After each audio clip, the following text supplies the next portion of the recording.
Hey galera, Jason aqui em mais um vídeo de sinopse. Estou gravando esse vídeo meio cedo, então talvez minha voz ainda esteja meio estranha, mas ao longo do vídeo vai melhorando. Bem, novamente a gente vai começar aqui esse vídeo lendo uma sinopse de membro aqui do canal. Se você tá querendo já começar o seu mangá e não pode esperar todo o tempo... Minha gata tá brincando aqui com as coisas em cima da mesa. E não pode esperar todo o tempo necessário para eu ler a sinopse, né? Afinal de contas, a fila de sinopses ela é gigantesca e continua crescendo todo dia praticamente. Seja um membro aqui do canal, você está ajudando o canal a continuar tendo conteúdo, a continuar existindo, e ao mesmo tempo também aí a sua sinopse ela dá uma furada na fila e vem aqui para algum vídeo um pouco mais rápido. Eu tô lendo aqui a sinopse dos membros, então é só ser um membro aí que você vai ter sua sinopse lida um pouco mais rápido. Depois dessa sinopse de membro, aí eu volto para sinopses normais enviadas pelos outros inscritos. Ok, então bora parar de enrolação e vamos começar aqui. Há séculos atrás, um fenômeno afetou o planeta e trouxe um poder misterioso que começou a afetar todo o ecossistema. Ao passar do tempo... Nossa, a voz até sumiu.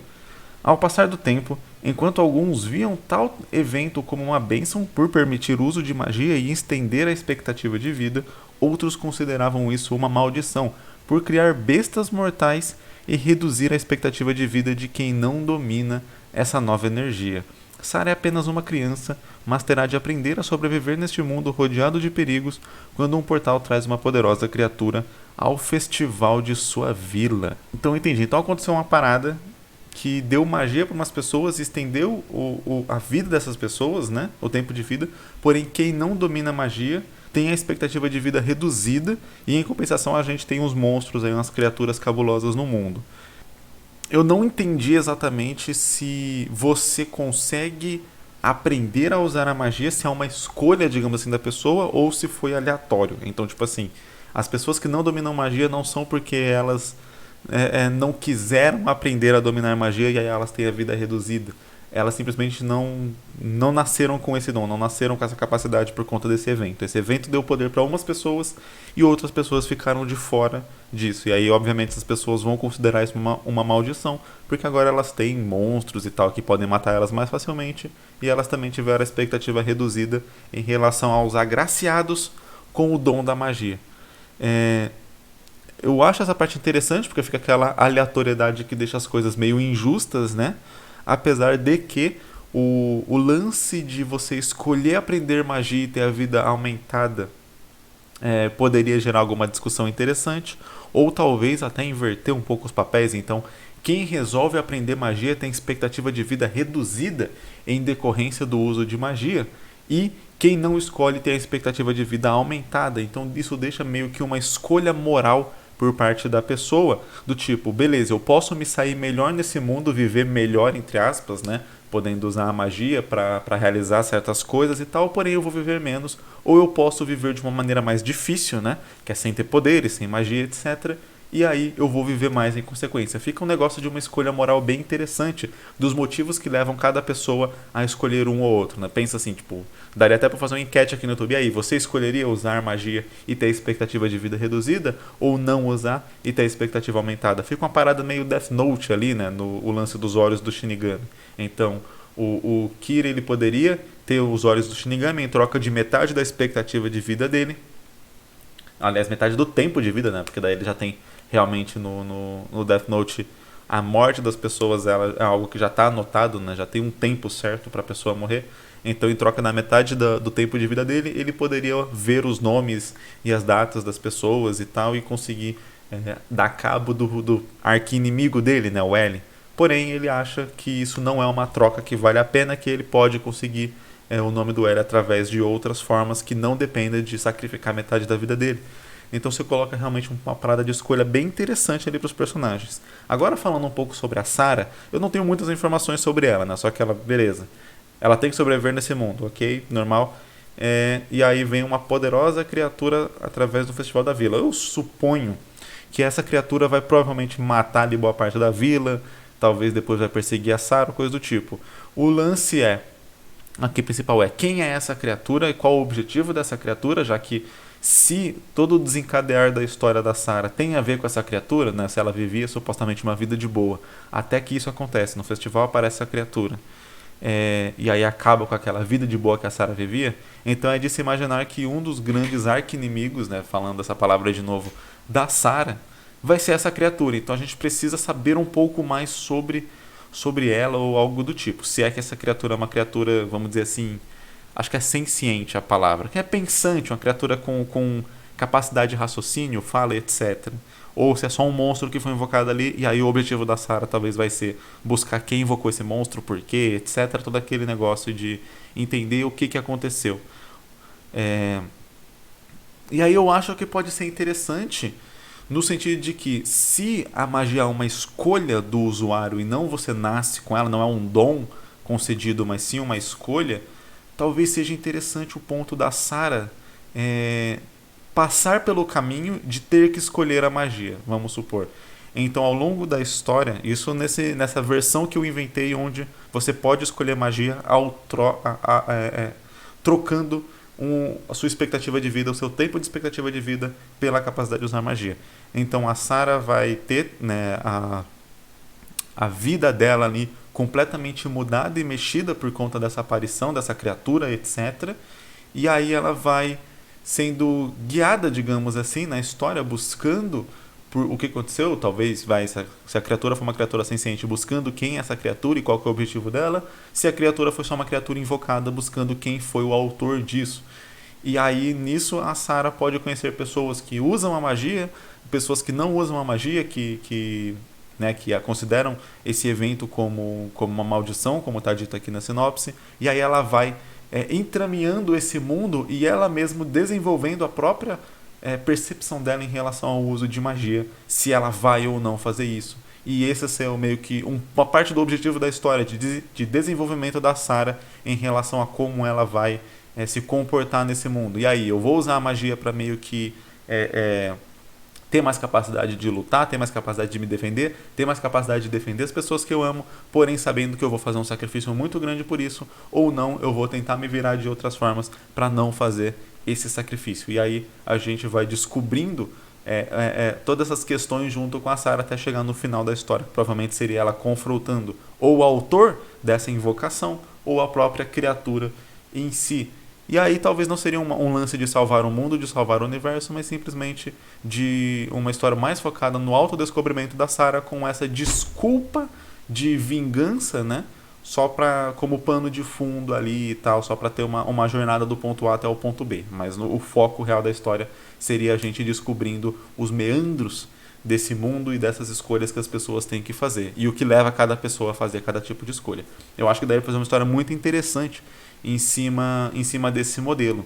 Porque se as pessoas já nascem com as habilidades, então você deixa muito pouca escolha. Você tem só um embate bem mais de tipo, você é privilegiado e você não, sabe? Seria mais isso. O que dá sim para gerar uma discussão legal, com uma metáfora do próprio mundo real, né? Onde algumas pessoas nascem com muito mais privilégios, outras pessoas nascem com menos e tal. E aí toda uma guerra meio que de classe social, entre aspas, que a classe social aqui nessa história seria quem nasceu com magia e quem não nasceu, né?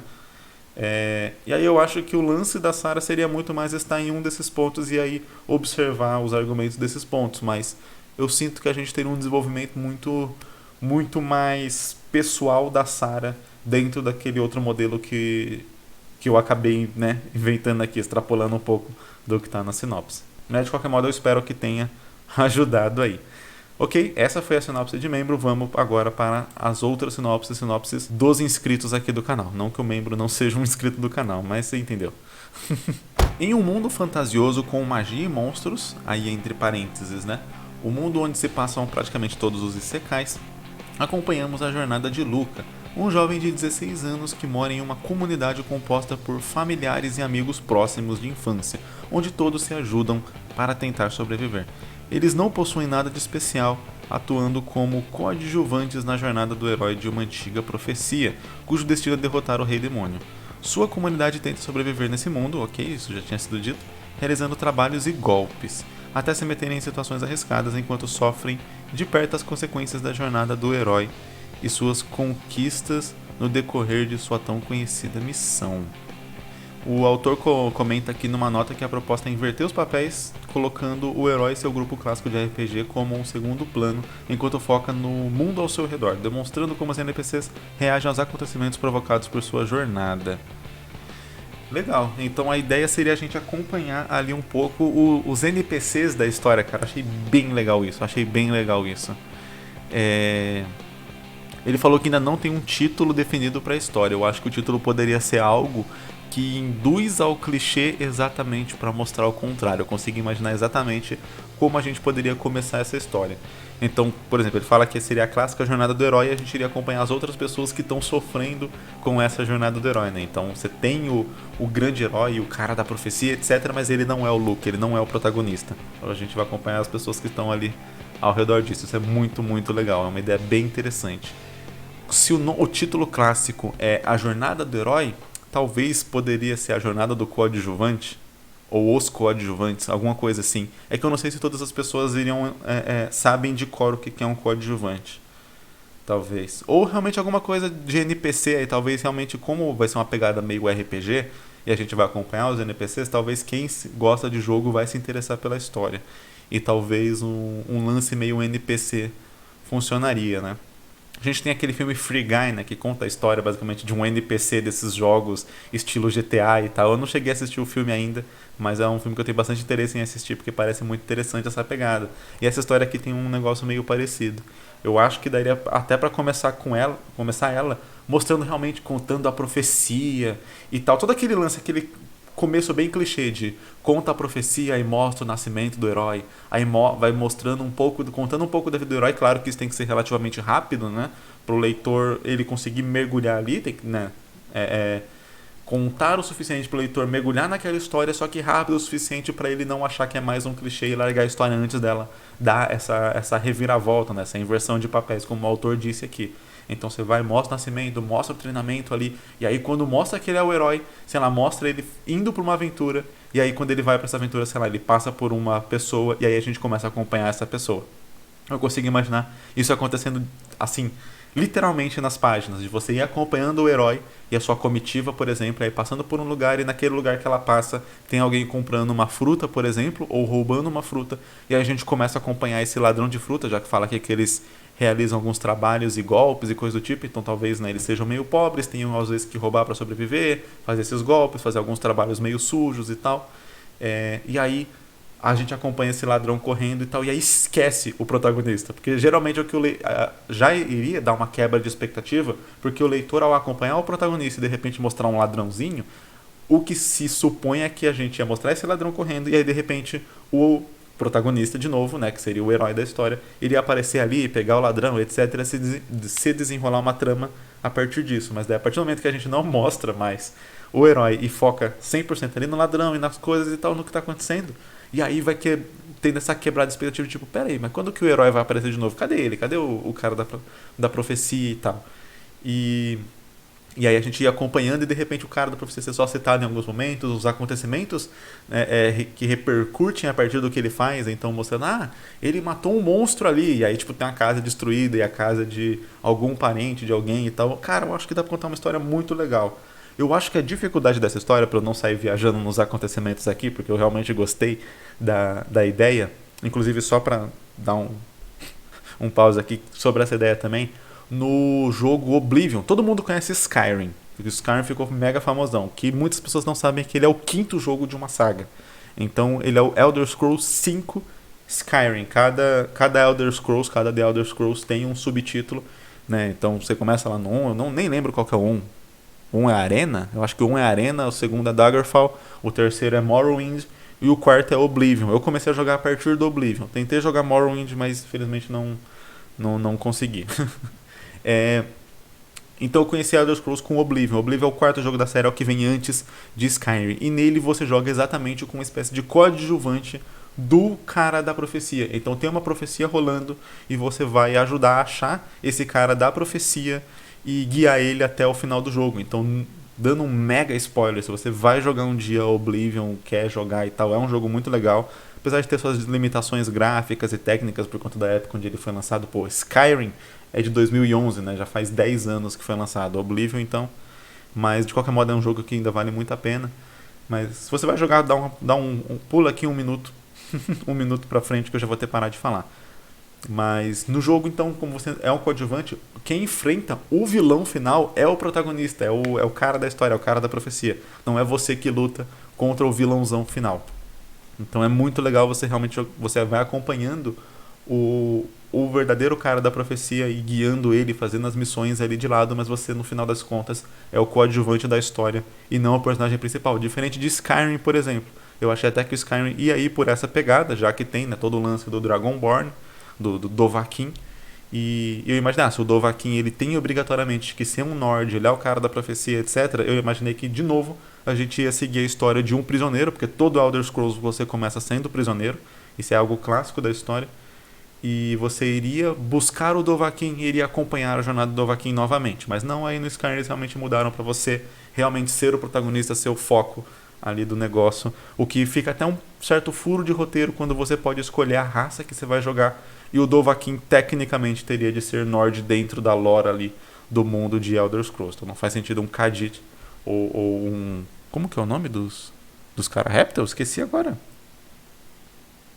Deu branco nos Mano Réptil. Caraca, eu realmente esqueci o nome dos répteis. Enfim, mas não faz sentido você ser um elfo ou ser um Khajiit, ou ser um desses répteis que deu branco no nome e ser o Dragonborn. Apesar deles serem répteis, né? Então faria um pouco de sentido só na aparência. De qualquer modo,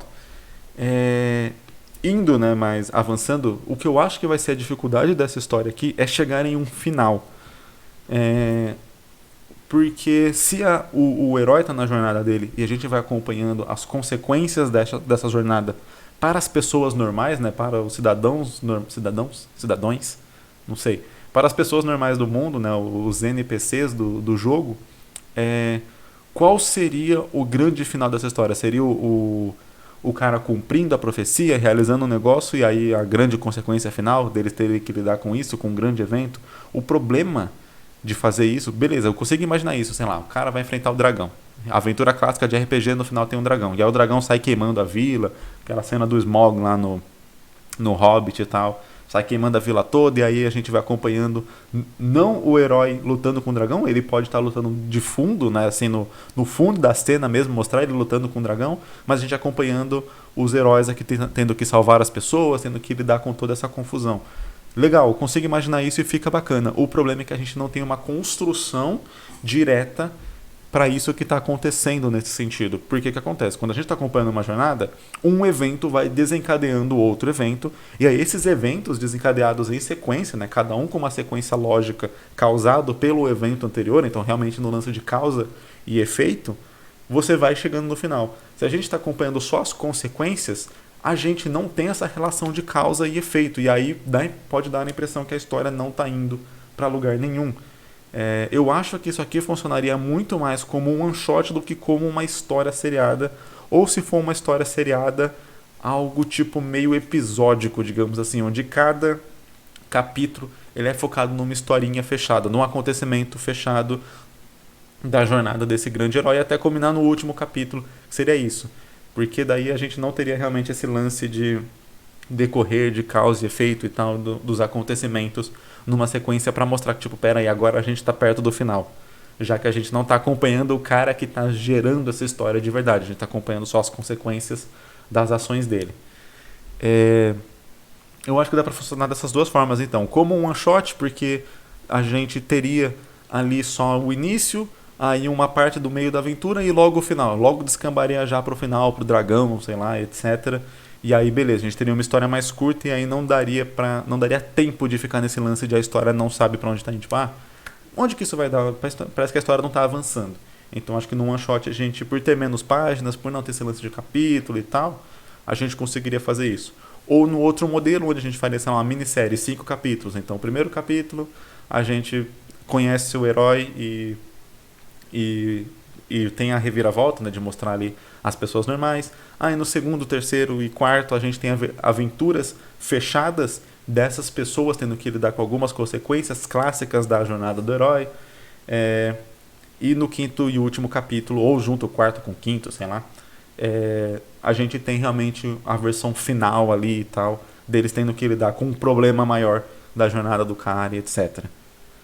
eu acho que dá uma história muito legal, muito legal. Fiquei bem empolgado com essa sinopse mesmo. Próxima sinopse. O protagonista dessa história se chama Ankou. Ele vive em um mundo repleto de guerras entre seres de diferentes espécies e governos. Nesse mundo existem os nobres vendem escravos existem os nobres que vendem escravos de determinada raça para outros nobres ou para quem pagar mais, certo? Ankou e sua mãe foram um dos únicos humanos a serem vendidos como escravos, e eles foram vendidos para ladrões que tinham o intuito de os usarem como isca para roubos. Mas certo dia o líder desses ladrões viu algo em Ankou que o chamou a atenção e resolveu treiná-lo para ser um grande guerreiro. Anos mais tarde, Ankou já está treinado e em sua adolescência, nesse tempo, sua mãe foi morta pelo líder dos bandidos, alegando que ela trouxe um demônio junto com ela e que ela tinha feito um pacto estivesse carregando um filho do demônio. Ankou, em um acesso de fúria ao saber disso, incendeia todas as tendas e foge, trilhando um caminho solitário como caçador de recompensas e tendo o intuito de descobrir a verdade por trás da raça dos demônios e quem trouxe eles para a Terra, assim tendo o objetivo de fechar os portões do inferno com os demônios dentro para todo sempre. Eu comentei aqui na sinopse anterior sobre como a gente tem uma cadeia de eventos numa história, né? Uma relação de causa e consequência. Então a gente tem uma causa, um acontecimento, uma atitude, alguma coisa que gera uma consequência. Aí ao lidar com essa consequência, né, a gente tem uma nova causa que gera uma nova consequência e a gente vai indo nessas causas e efeitos até chegar no final da história e isso faz uma cadeia de eventos. No caso aqui eu achei bem interessante vários pontos da história, porém eu não senti essa causa e efeito, essa causa e consequência. Então a gente tem escravos de raças que são vendidos e temos uns humanos que são vendidos para os bandidos. Os bandidos usam esses humanos como isca e tal, beleza.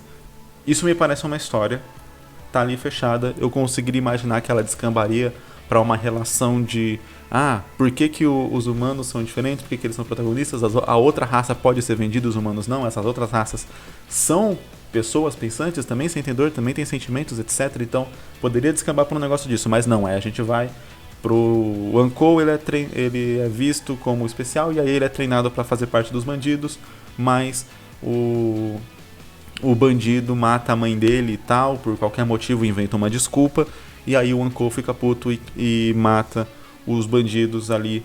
Beleza, eu consigo imaginar também isso como uma história. Ele foi treinado como escravo, ele tinha sua mãe, a mãe foi morta pelo líder dos bandidos, que nunca foi bom, mas ele começou talvez a enxergar, por essa ser a vida que ele conhece, ele ter começado a enxergar o líder dos bandidos como uma espécie de figura paterna, e aí só quando o líder mata a mãe dele, que ele percebe que aquilo não tem nada a ver, que ele estava se tornando um bandido também e que agora ele vai se vingar e vai meio que reparar os erros que ele fez, vai pensar nisso. Então a gente vai ter uma jornada interna do personagem ali em relação a isso, mas aí não, a gente vai para outra história completamente diferente dele caçando demônios e coisa do tipo e fechando os portões.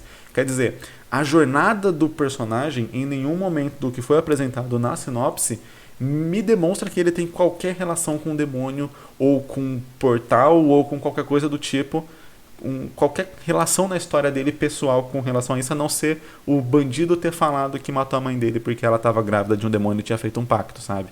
A partir do momento que ele vai por esse objetivo, é como se ele acreditasse que o bandido estava certo. O que me deu a entender é que o bandido matou e deu qualquer desculpa besta, porque ele não vai falar, eu matei sua mãe porque eu fiquei bravo, sabe? Tipo, ou porque ela não era mais útil pra gente, ela estava sendo um peso, ou qualquer coisa do tipo.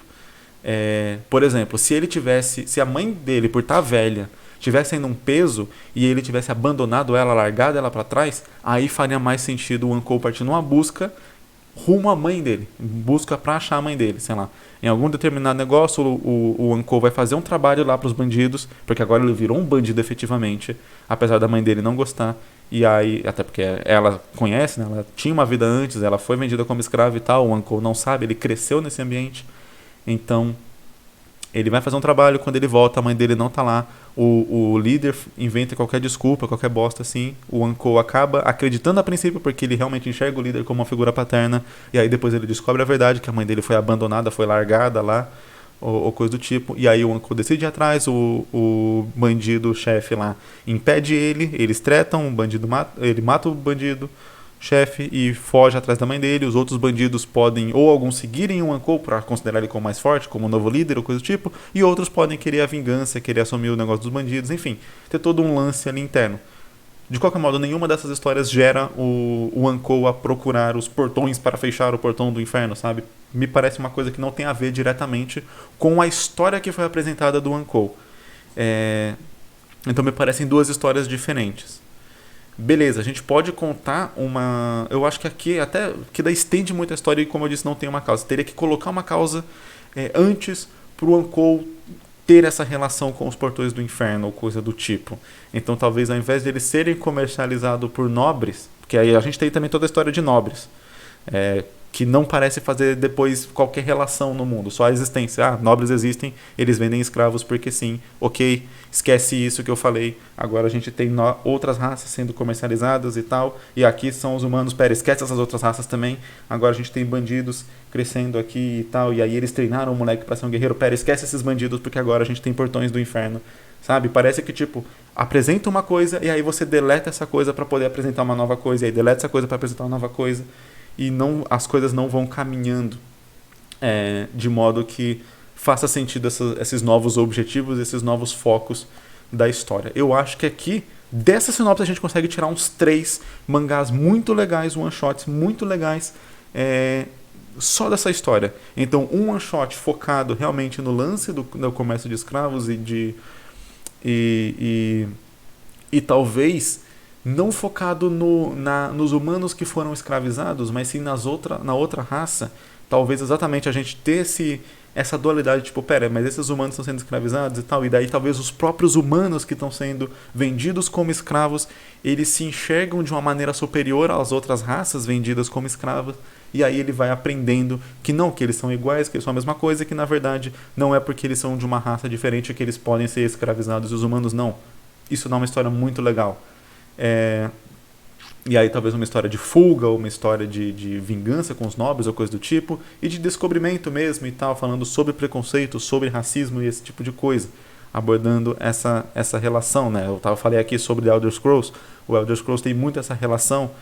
Os elfos negros, eles são, né, escravagistas, principalmente das raças não humanas, como eu posso dizer, não é humanas, não homo sapiens, não parecidos com homo sapiens, enfim, eles escravizam as raças que são mais animalescas, são os Khajiit, que são um povo que ele tem uma aparência felina, e eu realmente deu branco no nome, cara, da outra raça, que é a raça mais de lagartos e tal. Caraca, eu realmente não consigo lembrar o nome. Enfim, mas então tem uma relação assim, dá pra tirar uma história daí. A história dos escravos que foram vendidos para... assim, dá até pra fazer todas essas histórias serem passadas no mesmo universo, sabe? Elas se contam no mesmo universo, mas elas não necessariamente precisam ser com o mesmo personagem. Seriam one-shots diferentes passados no mesmo universo. Aí beleza. Mesmo universo, a gente já sabe que nesse universo as pessoas vendem escravos.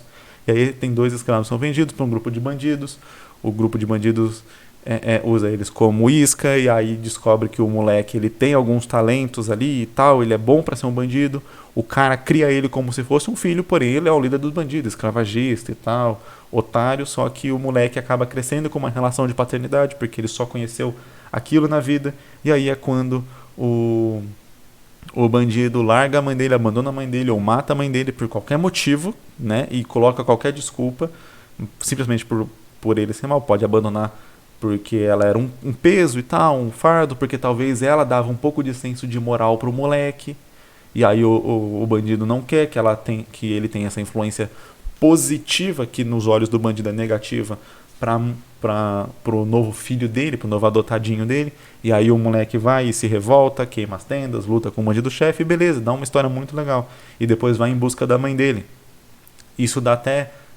assim, se a história terminar com ele indo buscar a mãe dele que foi abandonada, dá até, tipo, pra depois no futuro mostrar esse mesmo personagem buscando a mãe dele e tal, tipo, como uma espécie de easter egg em outras histórias, já que as histórias se passam no mesmo universo. E aí a gente tem outra história de um cara que aí sim tem relação com os demônios que vieram pra Terra e tem o objetivo de fechar esses portais. Mas daí, um objetivo pessoal, alguma coisa que aconteceu com ele. Um portal foi aberto na cidade dele, destruiu toda a cidade dele, matou os pais dele, matou várias pessoas que ele gostava, e agora ele quer descobrir por que isso acontece e como que ele pode fechar esses portais. Eu falei aqui de Oblivion. Oblivion tem exatamente o lance dos portais do Oblivion, que é tipo uma espécie de inferno do mundo que vão abrindo em vários lugares da Terra, e aí por isso você vai atrás do cara da profecia, porque é o cara da profecia que sabe como fechar esses portais. Inclusive você fecha alguns portais, descobre como fechar, e você vai se tornando meio que um herói aos olhos de algumas cidades que você salva por conta de fechar esses portais. Então, isso é o personagem dentro do jogo, né? O personagem que você joga. Então daria pra funcionar aqui, cara. Ó, deu três histórias muito legais que dá pra contar só com essa ideia aqui. Às vezes a gente tem muita ideia e quer enfiar tudo numa história só, e aí acaba ficando uma história muito extensa, muito longa, e muitas vezes desconexa e meio sem sentido. Isso aconteceu comigo, né, no primeiro mangá que eu fiz, e desse mangá que eu fiz, depois eu tirei vários one-shots, que inclusive hoje você consegue ler no meu site, de graça. Então vários one-shots saíram de histórias e ideias criadas dentro de uma história, porque eu saía juntando toda a ideia que eu tinha e ia colocando naquela história. A gente não precisa fazer só um mangá na vida. Na verdade, é muito bom que a gente não faça só um mangá, que a gente faça mais de um, faça vários, para ter experiência, para ter o que mostrar, para contar histórias diferentes, porque é muito legal. Após ser salvo por uma aventureira na sua infância, Kai decidiu que irá se tornar um aventureiro da guilda, porém enfrentará dificuldades devido ao preconceito com sua raça, os Elfos Negros. Hoje é o dia de Elder Scrolls, né? Acho que toda a sinopse aqui tinha alguma coisa pra eu falar de Elder Scrolls, né? Eu tinha acabado de falar sobre os Elfos Negros serem escravagistas no D&D, né? Os Elfos Negros, eles são uma raça má. Então, eles são uma raça tipo, considerada como uma raça ruim dentro do universo de D&D. Então, tem várias histórias que costumam abordar como eles sofrem preconceito e tal. Inclusive no próprio Skyrim, eles são uma raça que sofre preconceito, né, dentro do território de Skyrim, inclusive morando em guetos e tal, tendo toda uma relação de racismo mesmo. E aqui a gente aborda isso. Assim, a sinopse está bem curta, né, não tem nenhum desenvolvimento aqui, ela é quase que uma logline, né. Logline, para quem não sabe, é uma frase só que resume toda a história. Geralmente ela é considerada... Ela é... Esqueci a palavra. Ela é composta por uma sentença, né, assim, meio que específica, que é quem... Acho que é o que e por quê. Alguma coisa assim. Ou é quem, quando e por quê. Enfim, eu não lembro agora exatamente, mas tipo assim, tal personagem busca não sei o que por causa de não sei o que, sabe? Então, geralmente a logline é isso. Se eu fosse fazer uma logline aqui de Makai, um entregador no mundo dos mortos tem de fazer uma entrega diferente. Seria uma coisa assim. Tem de entregar uma princesa entre reinos. Levar uma princesa entre reinos. Seria alguma coisa mais ou menos nessa pegada. No Hooligan seria 3 amigos têm de sobreviver ao mundo pós-apocalíptico de 2020, sei lá. Eu não lembro que ano se passa o Hooligan. Se passa acho que 2015, 2018. Sei lá, tem que ler Hooligan de novo.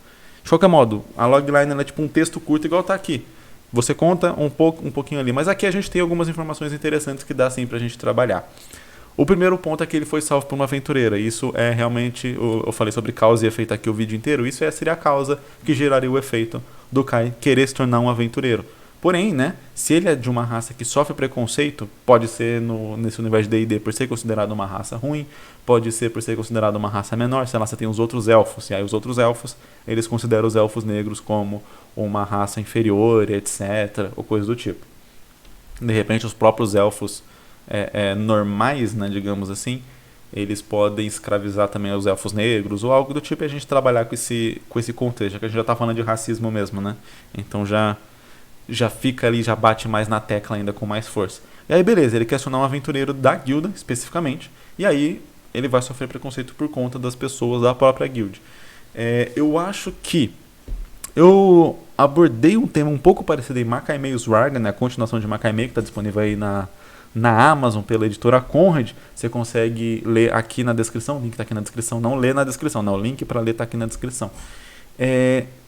E eu acho que para ele tornar um aventureiro, né, para ele poder entrar na guild, ele vai precisar de algum apoio lá dentro, e esse apoio pode ser exatamente a aventureira que salvou a vida dele, né, pode ser a carta de entrada para ele ir na guild, e aí lá dentro da guild ele vai sofrer preconceito.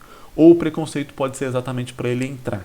No caso de Makai Meio's Warden, eu falo exatamente sobre o cara não conseguir entrar na guarda real, por conta de ele não ter asas, né? Por ele não ser uma das pessoas da cidade flutuante que tem asas, então ele não pode entrar.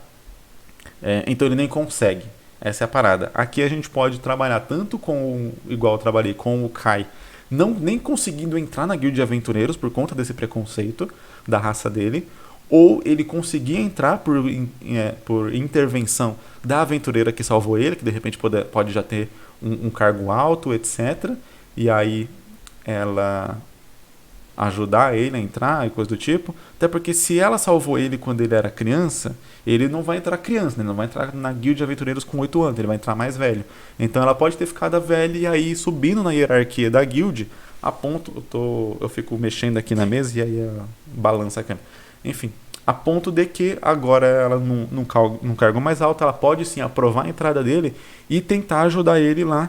E talvez o objetivo dela seja exatamente quebrar esse preconceito que existe, através do Kai. Ela treinar ele diretamente, ela tipo ajudar ele diretamente. Caraca, agora foi minha gata que mexeu a mesa. Ela não tá muito firme, tem que arrumar essa mesa aqui.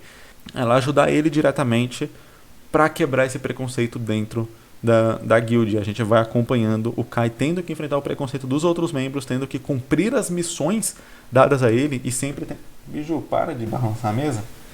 E sempre tendo que, vamos dizer assim, superar as expectativas de todo e não cometer nenhum erro. Então a gente mostrar essa pressão que existe para tipo, o Kai não pode cometer nenhum erro, porque qualquer erro que ele cometa é motivo para os outros caras da guild dizerem, tá vendo? A gente não devia ter aceitado um elfo negro mesmo e tal.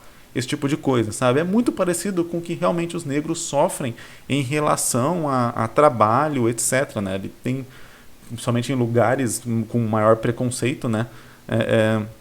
Com a questão de cotas e tal. Então, tipo, o negro entrou por sistema de cota. E aí ele tem que se provar muito melhor pra não cair naquele negócio de, viu, ó, só entrou por causa de cota, o cara não é bom, o cara só faz merda, esse tipo de coisa.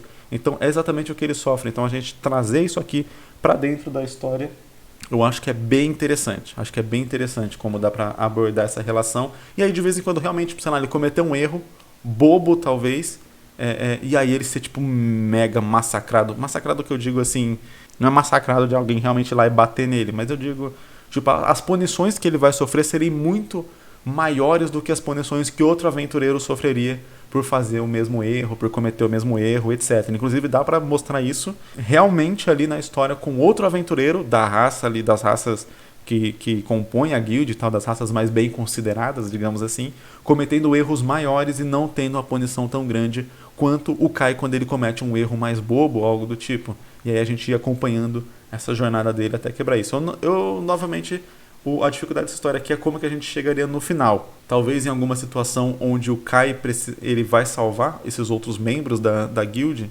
a ponto de que eles vão ter que meio que tipo quebrar um pouco aquele orgulho de tipo, eu tô sendo salvo por um elfo negro. Talvez algo nesse sentido. Porque dá pra trabalhar com um final onde o Kai se tornaria talvez o Guild Master, o mestre da guild, sabe? Porém, eu acho que isso daria uma história muito gigante.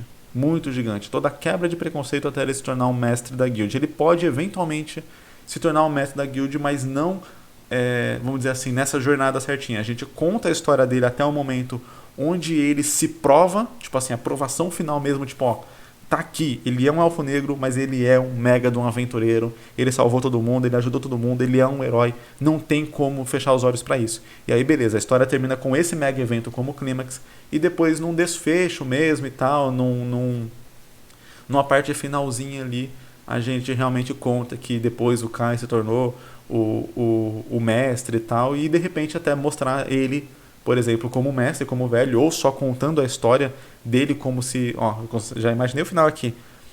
E aí, beleza, conta aí todo esse negócio, e aí mostra que é tipo uma aventureira que está contando essa história para um grupinho que tem várias crianças, e nessas crianças tem elfos negros lá junto também e tal, e elas estão treinando para ser aventureiras. E aí mostrando que o Kai fez uma diferença maior. Não só fez a diferença de tipo ele conseguiu entrar, mas ele conseguiu abrir as portas para que outros elfos negros também pudessem entrar, ser aventureiros e viver a vida que eles querem sem sofrer esse preconceito ali. Eu acho que daria um final bem bonito para a história até.